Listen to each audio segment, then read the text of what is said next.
प्राचीन काल के राजा महाराजा और आज के युवकों के बीच बहुत बड़ा अंतर है, खासकर उनकी जीवन शैली और उनके दृष्टिकोण को लेकर। राजा महाराजा जिनके दरबार में अनेकों रानियां और हरम हुआ करते थे, वे अपने जीवन में काफी अलग तरीके से सेक्स और वीर्य को संरक्षण और महत्वपूर्णता को समझते थे।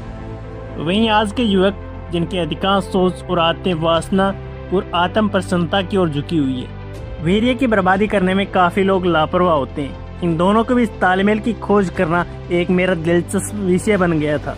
राजा महाराजा का जीवन ऐश्वर्य और हर्ष विलास से भरा हुआ था। उनके पास न केवल असीमित संसाधन थे, बल्कि उनके जीवन का एक मुख्य उद्देश्य राज्य की समृद्धि और परिवार के वंश को आगे बढ़ाना था। वे जानते थे कि शक्ति का मुख्य स्रोत केवल बाहरी शक्ति में नहीं है, बल्कि शारीरिक, मानसिक और संतुलित में भी होती है। इसलिए वे अपने शारीरिक और मानसिक स्वास्थ्य को विशेष ध्यान रखते थे। उनकी रानियां, दरबार में उपस्थित नृत्यांगनाएं, बहुत सारी महिलाएं उनके जीवन का हिस्सा थी, लेकिन राजा ने हमेशा अपने शारीरिक स्वास्थ्य का ध्यान रखा। वे केवल उसी समय संभव करते थे जब उन्हें लगता था कि वे शारीरिक रूप से और मानसिक रूप से तैयार है।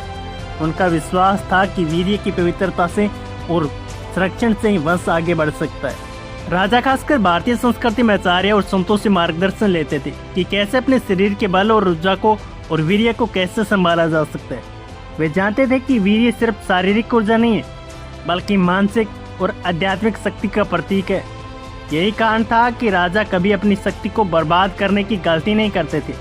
उनके पास अपनी जीवन शैली को नियंत्रित करने का तरीका वो खजाना था, जैसे कि योग, ध्यान, आहार का विशेष ध्यान रखना।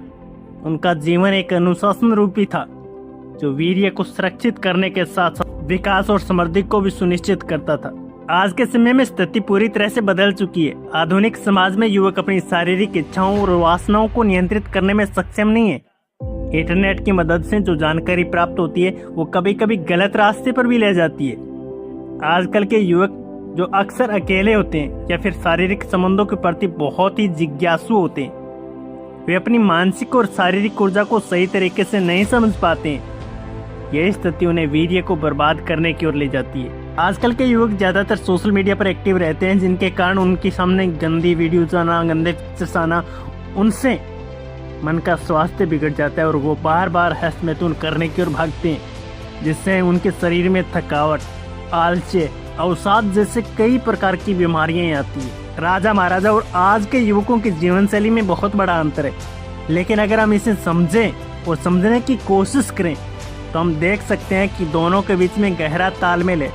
राजा महाराजा के समय में शक्ति और वीर्य का संरक्षण एक महत्वपूर्ण उद्देश्य था, क्योंकि वे जानते थे कि उनका वंश और राज्य उनकी शारीरिक ऊर्जा और मानसिक ऊर्जा पर निर्भर करता है। वे जीवन के सभी पहलुओं को संतुलित रखते थे, जिसमें उनकी शारीरिक ऊर्जा और मानसिक स्थिति भी शामिल होती थी।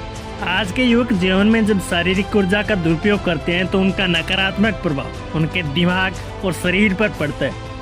हालांकि अगर आज के युवक राजा महाराजा के जीवन शैली से कुछ महत्वपूर्ण बातें अपनाते हैं, तो वे अपनी शारीरिक और मानसिक ऊर्जा को सही दिशा में इस्तेमाल कर सकते हैं। नंबर 1, अनुशासन और आत्मनियंत्रण रखना चाहिए। नंबर 2, योग और ध्यान करना चाहिए, जिससे आप शारीरिक रूप से थकान महसूस नहीं करेंगे। नंबर 3, अच्छा भोजन खाना चाहिए, जिससे आपकी ताजगी बनी रहती है। आज के युवक और पहले के राजा महाराजा के जीवन में अंतर तो है, लेकिन कुछ बातें समान है, जिसमें हमें सीखने को मिल सकता है कि वीर्य का संरक्षण केवल शारीरिक शक्ति नहीं, बल्कि मानसिक और आध्यात्मिक शक्ति का भी प्रतीक है।